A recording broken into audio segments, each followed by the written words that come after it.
Barangay Love Stories. Love Stories.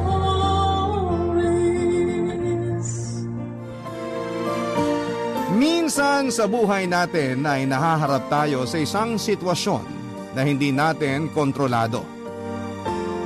Pero nasa atin din kung pipiliin nating manatili o kumawala rito.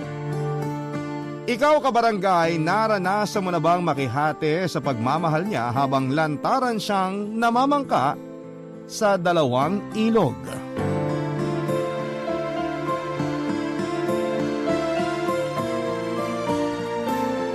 Dear Papa Dudut, ang sabi nila ay masakit pagtaksilan ng taong mahal mo. At kulang na lang daw ay masiraan ka ng ulo kapag nalaman mo ito. Ngunit paano kung ikaw mismo ang nagbigay sa kanya ng permiso? Anong gagawin mo upang makawala sa sitwasyong ito? Yan pong eksaktong tanong ko hanggang sa dulo ng kwentong nais kong ibahagi sa ating mga kabarangay ngayong araw. Pero bago ang lahat ay itago niyo na lamang po ako sa pangalang Dayan. 30 years old at may isang anak sa kinakasama kong si Miguel. Hindi ko na lamang po babanggitin kung taga saan kami dahil baka may makakilala pa sa amin. Palibhasa ay nahihiya po talaga ako pero nilakasan ko na lamang po ang loob kong sumulat sa programa ninyo upang hingin ang opinyon ng ating mga tagapakinig tungkol sa kung anong gagawin ko matapos kong ilahad ang lahat-lahat.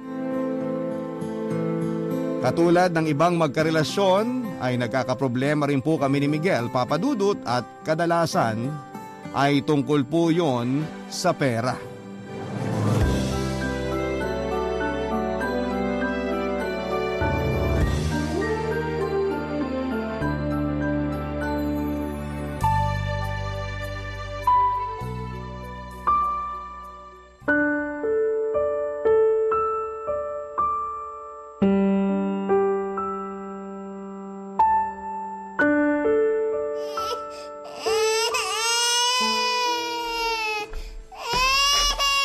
Miguel, ano ba? Kanina pa umiyak yung anak natin, hindi mo man lang ba naririnig? Bakit pahiga-higa ka lang dyan? Nakita mo na nga nagluluto ako doon ng hapunan natin eh. Leche naman, Dayan eh. Ang ingay-ingay mo. Kita mo nagpapahinga ako, di ba? Saka yung anak mo, ngayon lang naman umiyak. Kung makarya ka naman dyan, napaka-OA mo. Halika na nga kay mama, baby. Alam mo Miguel, OA na kung OA. Pero paano na lang kung kabagin tong anak mo kaiiyak? Hindi mo man lang ba naisip yon? Nakakainis ka? Oh, tahan na anak. Huwag ka nang umiyak. Nandito na si mama. Grabe, akala mo naman pinababayaan ko yung bata. Hindi na ba ako pwede magpahinga? Napagod kaya ako sa buong maghapon na trabaho. Tapos bukas wala na naman kaming pasok. Pesting pandemic talaga to. Ano bang plano ng management nyo? Hanggang kailan daw ba ganyan? Akala ko ngayong nasa GCQ na tayo, okay na rin ang pasok nyo. Yun nga rin ang akala ko, kaso mali pala. Marami pa rin sa mga kasamahan ko yung hindi nakakapasok. Yung iba nga nag-resign na lang dahil wala pa rin schedule. Mabuti nga ako kahit papano nakakapasok ng 3 beses sa isang linggo. Kaya lang, paano naman tayo mapapakain ng sweldo ko kung ganun ng ganun? May anak pa tayo. Sa totoo lang, minsan naisip ko na nga rin na maghanap ng trabaho para matulungan ka. Ngayon mo pa talaga naisip yan? Samantalang ang hirap-hirap kang humarap ng mapapasukan dahil sa pandemic? Ayos ka rin talaga, no? Saka sino mag-aalaga sa anak natin kung magtatrabaho ka? Ako nang bahala sa inyo. Kaya ko na to. Suggestion lang naman yung sa akin, Miguel. Kung hindi naman ako magtatrabaho sa labas, siguro pwede ako magbenta ng pagkain dyan sa tapat pandagdag kita man lang. Saan nga tayo kukuha ng puhunan? Bakit? May pera ba tayo sa bangko? Wala naman, di ba? Saka hindi ka ba naikinig? 3 araw lang sa 1 linggo ang pasok ko. Magkano lang yun? Kulang pa sa pambayad ng renta, pagkain at pambili ng gatas ng anak natin.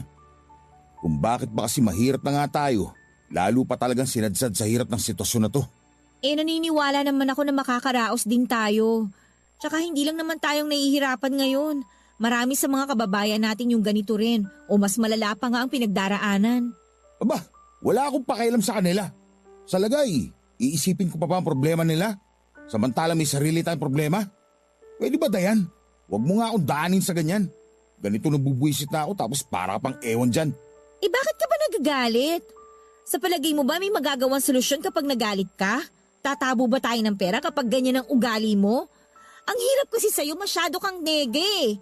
Ang dami mong iniisip na imbis na makatulong sa atin, mas nakakagulo pa.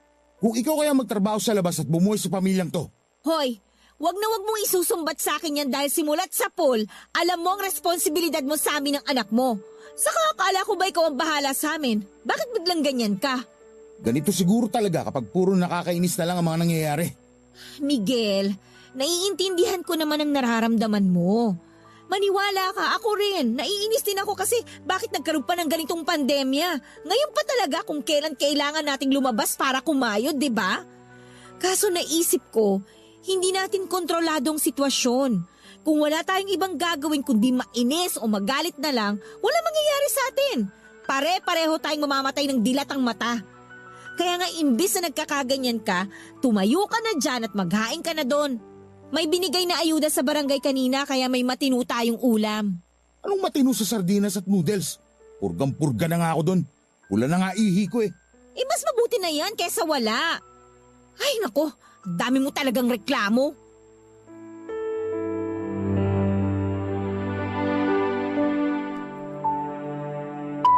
Bago po mag-pandemic ay nagkakilala at nagka-developan po kami ni Miguel pero naging magkatrabaho na po kami sa isang pabrika. Mabilis po kaming nagkapalagayan ng loob ng time na yon, Papa Dudut. Mabulaklak din po kasi ang dila ni Miguel kaya naman nahulog talaga ako sa kanya. Nung una ay wala pong nakakaalam ng aming relasyon ngunit dala ng mga chismosa sa aming pinagtatrabahuhan ay nakarating nga po ito sa management at kinakailangan na may isa sa amin ang umalis o pareho kaming matatanggal. Ako po ang nagpaubaya, Papa Dudut. Nang mabuntis naman po niya ako ay nagsama na nga po kami sa iisang bubong. Bali ang siste, nagirenta kami sa maliit na kwarto malapit sa pinapasukan ni Miguel. Pareho po kaming dayo ni Miguel sa lugar namin. At nasa malalayong probinsya ang aming pamilya. Kaya nga hirap din kaming makahingi ng tulong lalo na pag kailangan namin ng pera dahil wala kaming malapit na kamag-anak sa lugar. Kaya nga hanggang sa maisilang ko ang anak namin noon, isang kahig isang toka po kami, Papa Dudut.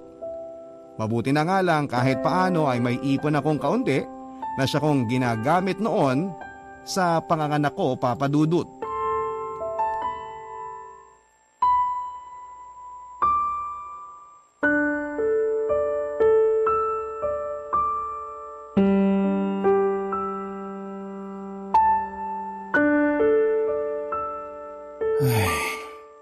Alam mo, naisip ko kung pinanganak lang siguro ako mayaman.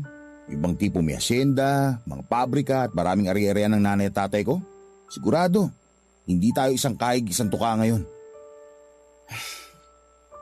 Kawawa naman tong anak natin. Baka mapariwara lang siya paglaki niya. Ano bang sinasabi mo? Kahit wala tayong kayamanan o ari-arian ngayon, may anak naman tayo, Miguel. At sapat na ang batang to para maging inspirasyon natin na magsikap tayo araw-araw. Nagsisikap naman tayo pero parang wala naman nangyayari. Lagi na lang kulang o di kaya sapat lang yung mga natatanggap natin kumpara sa puhunan natin. Hindi ba talaga naaawa sa mga katulad natin ng Diyos? Hindi ba niya nakikita ang pinagdaraanan natin? Kung pwede lang isang araw magising na lang ako na mayaman na tayo. Sigurado magiging masaya talaga ako nun. Pera na lang ba talaga magpapasaya sa'yo? Paano naman kami ng anak mo? Ano na lang kami para sa'yo? Statwa. Ay, nagtampo ka naman kaagad dyan. Siyempre, mahalaga kayo sa akin. Hindi ko na yung kailangang ulit-ulitin pa sa'yo kasi matik na yun. Ay, kaso minsan hindi yun ang nararamdaman ko. Ano namang ibig mo sabihin? Napansin ko lang kasi na simula nung magka-baby tayo, parang nabawasan na yung pagiging malambing mo sa akin. Daya naman. Akala ko ba na pag-usapan na natin to? Saka ako pa rin naman to. Yung dati Miguel na nakilala mo. Alam ko naman yun, kaya lang kasi mas madalas na tayong hindi nagkakasundo kaysa nagkakaunawaan. Tapos napalala pa nitong pandemic dahil mas nahihirapan tayo sa nangyayari. Ikaw na rin na may sabi na natin. Intindi mo naman sana, Dayan. Hindi na tayo dalaga o binata.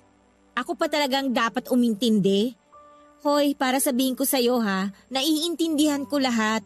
Kung makapagsalita ka naman, parang ikaw lang ang namumroblema. Ako rin naman. Hindi madali ang buhay natin ngayon at hindi lang ikaw ang nahihirapan. O di ikaw na ang magaling. Panalo ka na, talo na ako. Ikaw na itong nakakaintindi ng lahat. Alam mo, ewan ko sa'yo. Yung ugali mong yan ang tinutukoy ko. Habang tumatagal, mas lalo ka nagiging pilosopo. Yan ba ang epekto ng lockdown sa'yo? Ito ang epekto ng walang pera. Sa palagay mo ba, magkakaroon ka ng pera kung wala ka nang gagawin kundi mainis lang? Bakit? Kapag naging masaya ba ako o naging mahinahon katulad ng gusto mo mangyari, magiging maayos ba ang buhay natin? Babalik ba sa dating lahat? Hindi naman, di ba? Alam mo, ang mga masasaya lang at kampante ngayong may pandemya, yung mga tao na may bilyones sa bangko, maraming ari-arian at walang iniisip na problema. Sana talaga lahat katulad nila.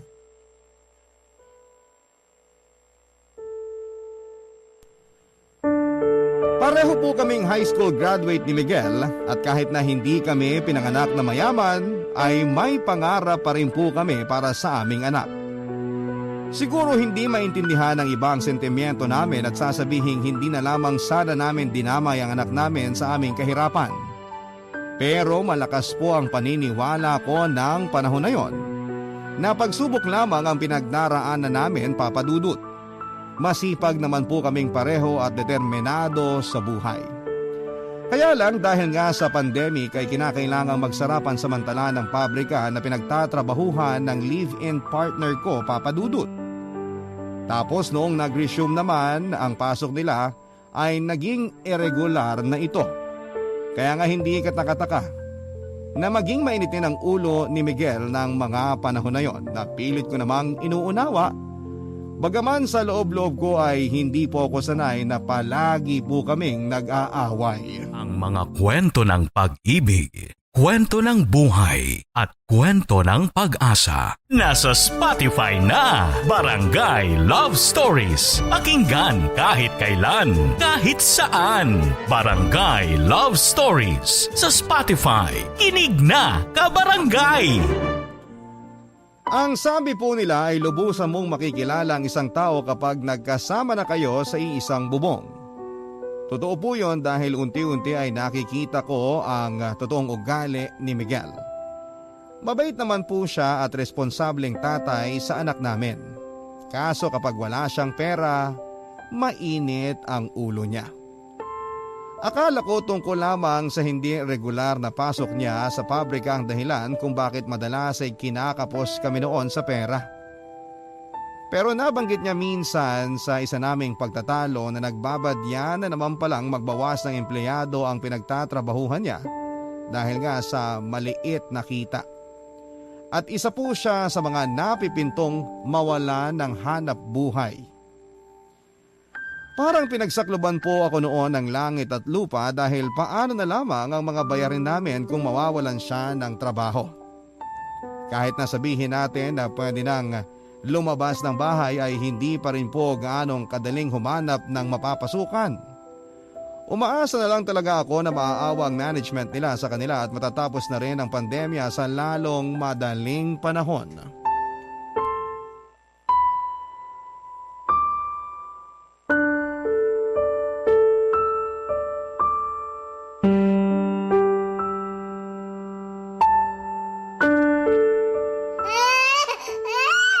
Sumabay pa talaga tong anak natin. Oh, halika na baby. Kakargahin ka na ni mama, ha? Oh, tahan na. Nandito na nga si mama. Tahan na ikaw. Anong sinabi mo, Miguel? Teka lang ha. Para kasing hindi ko naintindihan. Ano ba kasi sa mga sinabi ko hindi mo naiintindihan? Ang linaw-linaw naman nun, Dayan. Hinaan mong boses mo, pinapatulog ko pa tong anak mo. Ikaw ang labo mong kausap. Nagtatanong ka tapos bigla ka nalang magagalit kapag sinagot ko. Akala mo naman parang nakagawa ako ng malaking kasalanan. Hindi ka pa nakakagawa pero makakagawa pa lang. Alam mong hindi ganun yun. Plano mo magkaroon ng relasyon sa bisor mo samantalang pamilyado ka na, Miguel. Alin doon ang hindi kasalanan? Sige nga. At kakaiba ka rin ano? Ipinagpapaalam mo pa talaga sa akin ang tungkol sa bagay na yan. Ganyan ka na ba talaga kagago? Ano ba sa palagay mong mararamdaman ko bilang babae at nanay ng anak mo? Bago mo ako sabihang gago, intindihin mo muna ang sitwasyon. Saka bakit ba nagre-react ka ng ganyan? Mas gusto mo ba na hindi ko sinabi sa'yo? Itarantado ka pala talaga eh! O tignan mo, pati anak natin ay iingayin sa'yo. Shh. Tahan, anak. Sorry. Anak, sige na. Huwag ka makinig sa siraulo mong tatay. Huwag ka nang umiyak. Kung wala ka naman matinong sasabihin, pupunta na kami sa higaan nitong anak mo. Teka sandali, nag-uusap pa tayo eh. Parang gago naman to oh. Ano bang hindi mo maintindihan? Huwag mo nga ipagpilitan na sang-ayunan ko yung tungkol dyan. Alam mo, kung hindi ko lang hawak tong anak natin, baka nasampal ko na yung mukha mo, buwisit ka. Daya naman, pakinggan mo muna kasi ako bago ako magalit.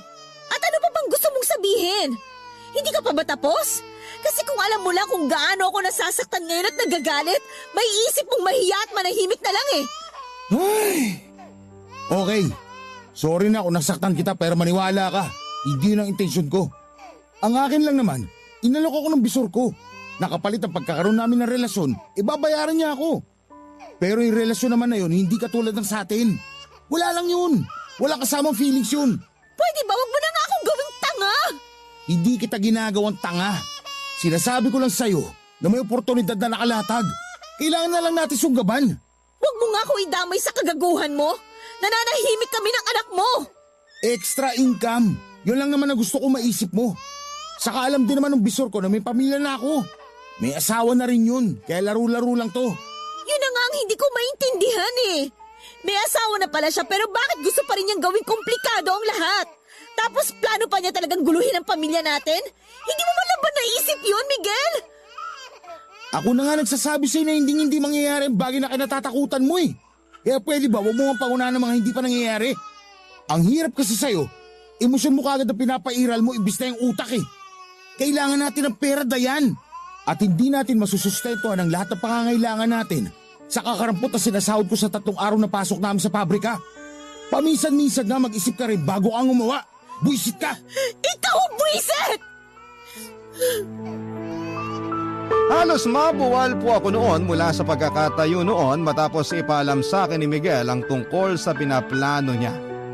Partida mukhang hindi po siya kinilabutan nang sabihin niya yon at pilit pa niya talaga akong kinukumbunse na nasa matinong pag-iisip po siya. Kaya hindi niyo po ako masisisi kung nagalit po talaga ako dahil isang malaking kabaliwan ang gusto niyang mangyari, Papa Dudut. May sa ilang araw ko rin siya noong hindi kinibo at nagbanta ako na lalayasan namin siya ng anak namin kapag pinagpilitan pa niya ang gusto niya. At bagaman sinabihan niya ako ng maarte at makitid ang isip ay tinigilan na rin po niya ang pagpipilit na pumayag ako sa plano niyang pakikikabit sa bisor niya kapalit ng pera. Akala ko parte lamang po yun ang pagsubok sa aming relasyon na hindi katagalan ay malalampasan din namin subalit hindi po pala tapos magsaboy ng kamalasan ng tadhana dahil bigla namang nagkasakit ang anak namin na si Miguel. At kinailangan po itong dalhin sa ospital. Akala po namin ay simpleng ubo lamang at sipon pero pulmonya na pala at umabot pa sa punto na nabingit sa kamatayan ng buhay ng kaisa-isa naming anak ni Miguel. Wala po kaming pera ng panahon na yon, Papa Dudut, at hindi ko alam kung ano ang gagawin ko hanggang sa bigla nga pong binanggit sa akin ni Miguel na inaalok siya ng tulong pinansyal ng kanyang bisor kapalit ng pagkakaroon nila ng sekretong relasyon. Kaya kahit labag po sa loob ko na makihati sa iba ay pumayag na rin po ako na tanggapin ang alok niya alang-alang sa aming anak.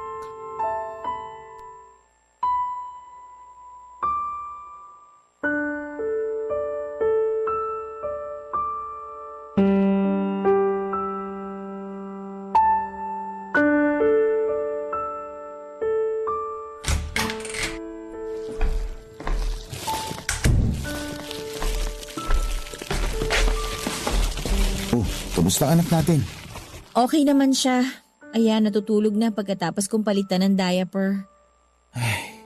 Mabuti naman kung ganun. Nag-alala talaga ako ng gusto kasi akala ko mawawala na sa atin si baby. Ako rin, Miguel. Kala ko mawawala na sa akin ang anak natin. Kapag nangyari yon, ako, masisiraan talaga ako ng ulo. Takot na takot ako nung sinugod natin siya sa ospital. Hindi ko alam ang gagawin ko sakaling... Tahan na. Di ba nga? Sabi naman sa'yo ng doktor na nasa mabuting kalagayan na si baby. Ligtas ang anak natin kaya hindi mo na kailangan mag-alala. Teka, saan ka pala galing? Kanina pa kita tinetext kasi wala akong kasama dito sa bahay natin eh. Tsaka ano ba yung mga plastic na dala mo? Ah, ito ba? Mga pinamili ko sa grocery. Gatas, diaper ni baby, at iba pang mga kailangan natin. Tingnan mo, ang dami di ba? Siguradong matagal-tagal din to bago maubos. Saan ka naman kumuha ng perang pinambili mo niyan? Saan pa ba? Eh di dun sa, alam mo na. Alam mo, ang bait nga niya eh. Kasi dinagdagan niya ibinigay niya sa akin dahil naikwento ko na lalabas na sa ospital ang anak natin. Oh, ito. May bibigay ako sa yung pera pang gastos mo. Bumili ka ng damit o gamit na gusto mo. Kasi nakabili naman ako ng mga pagkain natin. Miguel, parang hindi ko matatanggap ang perang yan. Bakit naman? Ikaw na nga itong inaabutan ng pera, ayaw mo pa. Alam mo naman na pumayag lang ako na makipagrelasyon ka dun sa bisor mo dahil kailangan na kailangan natin ng pampa-ospital ng anak natin, di ba? Oh, heto, nakalabas na sa ospital ang baby natin. At anong gusto mong sabihin? Tigilan ko na ang relasyon namin, ganun ba? Para namang hindi pwede yun, Dayan. At bakit hindi pwede? Malaki-laki na rin ang naitulong niya sa atin simula nung ospital ang anak natin. Nakalimutan mo na ba? Napakawalang utang na loob ko naman yata kung basta-basta ko na lang siyang iiwan sa ere. Pero Miguel, hindi. Baka naman nauntog lang yung ulo mo sa kung saan. Anong sinabi mo? Kasi kung ano-ano na naman ang pinagsasabi mo. Diba, napag-usapan na natin to. Pumayag ka nga eh, nakalimutan mo na ba? Pumayag ako dahil nag-aagaw buhay noon ng anak natin. Pero bakit para bang nag-e-enjoy naman yata kayo? Ikaw ba, matanong lang kita ha? Nawala na ba dyan sa kukote mo na may pamilya ka na? Lintik ka naman, Dayan, oh. Siyempre hindi ko naman nakakalimutan yun. Huwag kang sumigaw! Natutulog yung anak mo, oh! Pag nagising to, ikaw maghehele dito, buisit ka! Ikaw ang buwisit. Ang gulo ng utak mo. At kahit kailan, hindi mo talaga ginagamit yung ulo mo. Nakalabas na nga ng ospital ang anak natin. Pero may mga pangangailangan pa rin siya. May kailangan pa siyang inuming gamot, hindi ba? Ibig sabihin, kailangan pa rin natin ng pera. Kaya hindi ko pwedeng tapusin ang relasyon namin ng bisor ko. Dahil may nahihita pa ako sa kanya. Sana, kilabutan ka sa mga sinasabi mo ngayon! Nagiging praktikal lang ako kaya pwede ba wag mo akong konsensahin ng ganyan? Ngayon, kung ayaw mo na itong pera binibigay ko, edi wag mo. Dami mo pa sinasabi. Isang linggo rin pong na-confine ang anak namin noon at sa tulong ng perang ibinibigay ni Miguel ay gumaling at nakalabas na rin po kami sa ospital. Pumapasok pa rin naman si Miguel sa pabrika at nag-aabot ng sweldo niya pero nagpatuloy pa rin po ang pakikipagrelasyon niya sa bisor niya. Dahilan niya, hindi raw po namin alam kung kailan namin kakailanganin ng pera kaya hanggat may pwedeng pagkuhanan ay samantalahin na raw po namin. Wala po akong nagawa noon kahit na ayaw ko, Papa Dudut. Malaking bahagi rin kasi ng pambili namin ng gatas at diaper ng anak namin ay galing sa perang kinikita ni Miguel mula sa pakikipagrelasyon niya sa iba. Ayoko na naman pong idetalye pa ang ginagawa nila pero alam ko po na may nangyayari sa kanilang dalawa. Alam ko po yon dahil nakikita ko yung mga kiss marks sa lieg at dibdib ng live-in partner ko. Tapos naaamoy ko rin ang pabango ng babaeng yon sa katawan ni Miguel, Papa Dudut. Ang mga kwento ng pag-ibig, kwento ng buhay at kwento ng pag-asa. Nasa Spotify na, Barangay Love Stories. Pakinggan kahit kailan, kahit saan. Barangay Love Stories sa Spotify. Kinig na, kabarangay! Naging maayos po ang takbo ng buhay namin pagdating sa pera, Papa Dudut.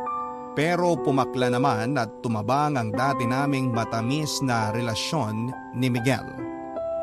Bagaman sinasabi niya noon na huwag akong mag-alala dahil hindi niya kami ipagpapalit sa iba ay lalo na nga doon sa bisor niya at tanging pera lamang ang habol niya rito ay malakas pa rin po ang kutob ko na darating yung araw na manlalamig na lamang siya sa akin. Pero sa kabila ng lahat ay nagpaka-martir po ako, Papa Dudut. Kahit na alam kong nakakasuka na nakikisiping siya sa iba, kapalit ng pera ay pumapayag pa rin po akong gamitin niya. Lalo na sa tuwing nakakaramdam siya ng pangangailangan. Naisip ko kasi na kung pagbibigyan ko siya ay baka ma-realize niya na mas masarap pa rin akong kasama sa kama kesa doon sa bisor niya. Tanga na kung tanga, Papa Dudut, pero nang mga panahon na yon ay desidido na po akong bawiin ang dapat ay sa akin.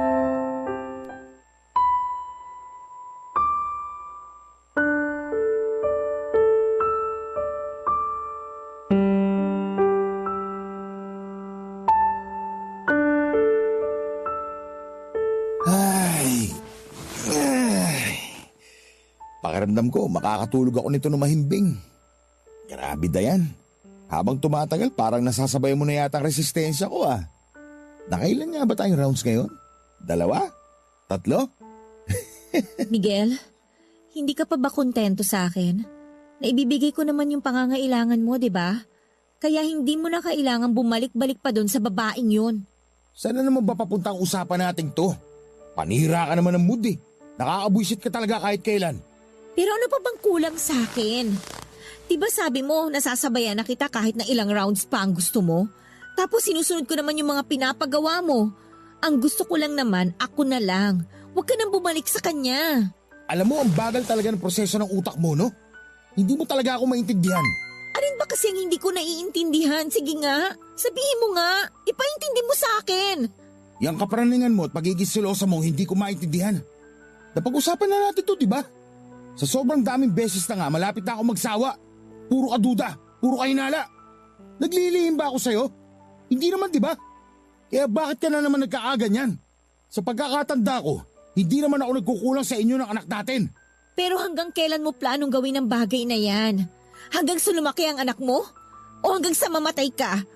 Hindi ka man lang ba nag-aalala na baka dumating yung panahon na kapag nalaman ng anak natin tong katarantaduhan mo, isumpa ka niya bilang tatay niya? Katarantaduhan ko lang ba talaga? Sigurado ka, Dayan? Baka nakakalimutan mo. May permiso mo ang ginagawa ko. Pumayag ka. Ibig sabihin, katarantaduhan nating 2 to. Walang yaka? Huwag mo nga akong idamay dyan. Alam mo wala akong pagpipilian noon. Kailangan natin ng pera at walang-wala tayo noon. Hindi ko naman maatim na pabayaan ang anak natin. Yun na nga punto ko. Hindi naman ikaw ang agrabyado rito. Katawan ko ang binibenta ko. Kapalit ng pera na pantustos sa pamilya natin. Tapos ikaw pa tumiga na magreklamo ng ganyan? Bakit ba hindi ka na lang makontento? Sa'yo naman ako umuwi. Regular naman may nangyayari sa atin, di ba? Ano pa bang gusto mo? Pero kasi lumalabas na pinagsasalitan mo lang kami eh. Pagkatapos ko siya naman, tapos ako ulit, tapos siya na naman. Hindi ba pwedeng ako na lang at wala na siya, Miguel? Ay nako, napaka-arte mo. Maarte na kung maarte. Bahala ka kung yan ang gusto mong isipin. Pinaikinabangan naman natin ang pera binabayad niya sa serbisyo ko, hindi ba? Kaya kung ako sa'yo, mananahimik na lang ako rito. At hindi ako magpapapraning. Sarap ka ng buhay mo ngayon eh. Tapos nakukuha mo pa magreklamo. Makaalis na nga. Saan ka pupunta? Hindi pa tayo tapos mag-usap, Miguel. Pupuntahan mo siya, no?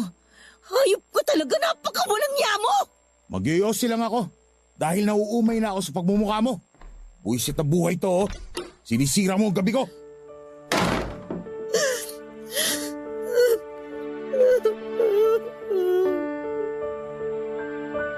Akala ko lang pala ay kaya kong sikmurain ang lahat, Papa Dudut. Pero nagkamali po ako. Sa tuwing may nangyayari kasi sa amin ni Miguel ay hindi ko mapigilang makita sa bawat pagpikit ng mga mata ko ang mukha ng babaeng kaagaw ko sa atensyon at katawan ng lalaking mahal ko. At hindi ko po mapigilang mandiri sa kanilang dalawa pati na rin sa sarili ko. Matapos pong mapansin ni Miguel ang panlalamig ko sa kanya ay nagsimula na rin po siyang hindi umuwi sa bahay ng madalas. Siyempre alam ko kung saan siya nagpupunta.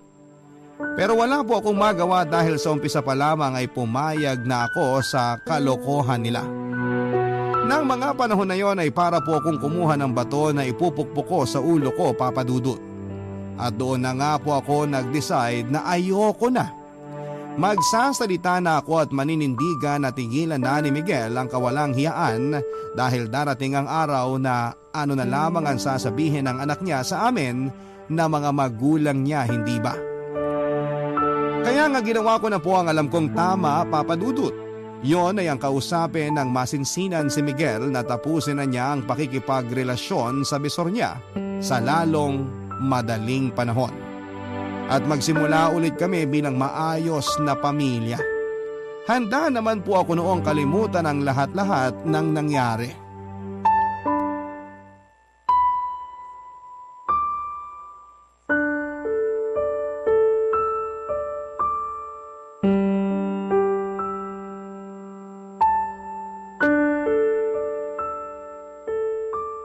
Ngayon ka na nga lang umuwi, ang init pa ng ulo mo. Wala ka na bang ibang gagawin kundi magalit sa akin? At ikaw, wala ka namang ibang gagawin kundi ang bungangaan ako? Kasi alam mo, nakakasawa na. Yan talaga ang dahilan kung bakit hindi ko dinadalasan pag-uwi rito. Kasi nakikita ko yung pagmumukha mo. Walang iya ka? Huwag mo nga akong balik na rin dahil alam natin pareho kung bakit ako nagkakaganito. Nagkakaganyan ka kasi praning ka. Saka sandali nga, ano nga ulit yung sinabi mo? Gusto mong hiwalayan ko ng bisor ko? At bakit yun magagawin yun? Alang-alang sa pamilya natin, Miguel, gawin mo yun. Pwede naman tayo magsimula ulit. Lumipat tayo ng bahay, magpakalayo-layo tayo, di ba? Kahit naman paano may naitabi ka ng pera mula dun sa mga binayad niya sa'yo. Panahon na siguro para maghiwalay na kayo ng landas at tayo naman ang anak natin na magsama. Hindi ko alam kung kaya kong pagbigyan ng gusto mong mangyari, Dayan. At bakit? Sa mata ng Diyos, kami ang tunay mong pamilya. Pero hindi na ako masaya kasama ka. Anong sinabi mo? Pakiulit mo nga, para kasing nabingi ako, Miguel. Ay, ewan ko. Pero parang kapag nandito ako sa bahay kasama ka, parang nai-stress lang ako. Kaya minsan gusto ko na lang mapag-isa. O minsan mas gusto kong kasama siya. Dahil hindi naman niya ako tinatalakan ng ganyan. Inaalagaan niya ako. Binibaby. Kaya nga naisip ko parang hindi na ako masayang kasama ka, Dayan. Gago ka rin talaga, no? Gusto mo ba talagang palabasin na akong sumisira sa pamilya natin na samantalang ikaw naman talaga? Ipapaalala ko lang sa'yo, yung sinabi mo noon. Diba? Ibinida mo pa nga sa pagmumukha ko na hindi ka magkakagusto sa kanya. Na ako, kami ng anak mo ang mahalaga sa'yo. Tapos bakit bigla mo naman yata akong lilinyahan ng ganyan ngayon? Ewan ko, hindi ko alam. Kahit ako naguguluhan na rin sa nararamdaman ko. Ang gusto ko lang naman ay bumalik tayo sa dati. Yung bang magkaroon ng normal na pamilya. Handa ko namang isang tabi lahat-lahat eh. At isipin na hindi to nangyari, Miguel. Hindi mo ba yun naiintindihan? Kailangan ka namin ng anak mo. Huwag mo naman sanang ipagkait sa kanya yung karapatan na magkaroon ng masaya at kumpletong pamilya.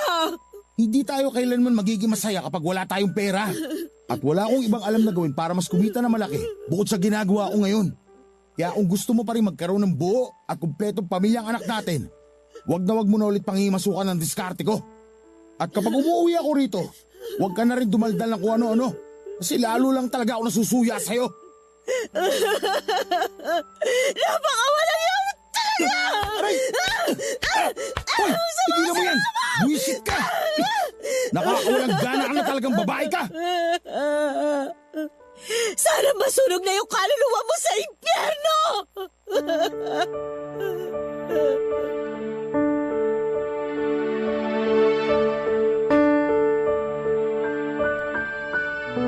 Alam ko na marami sa ating mga kabarangay ang magsasabi na kasalanan ko rin naman kung bakit ako nasasaktan. Kung sana una pa lamang ay hindi na ako sumang-ayon sa gustong mangyari ni Miguel. Hindi sana niya isusumbat sa akin na magkasabwat kami sa katarantaduhan na pinaggagawa niya. At hindi rin po sana nagbabadyang mawasak ang pinakaiingatan kong pamilya.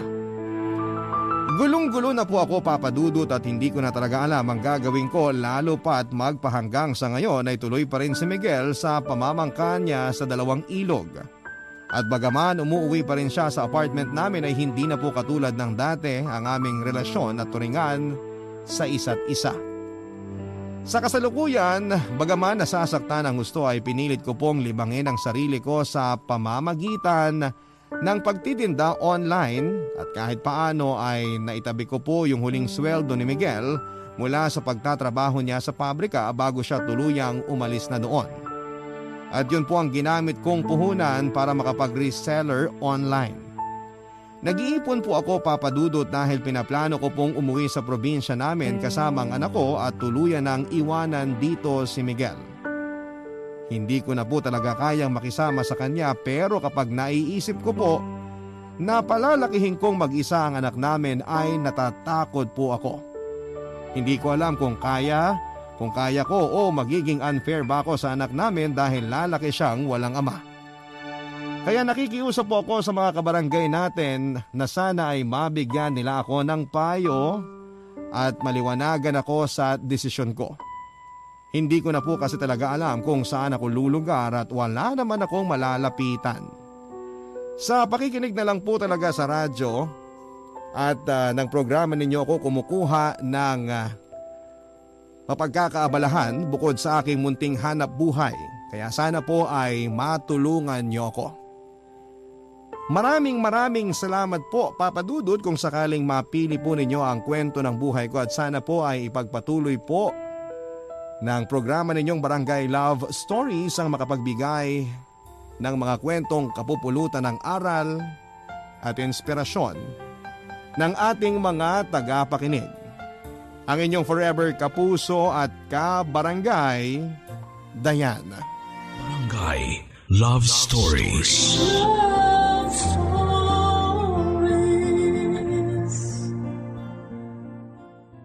Barangay LS 97.1. 97.1. Number 1. Forever.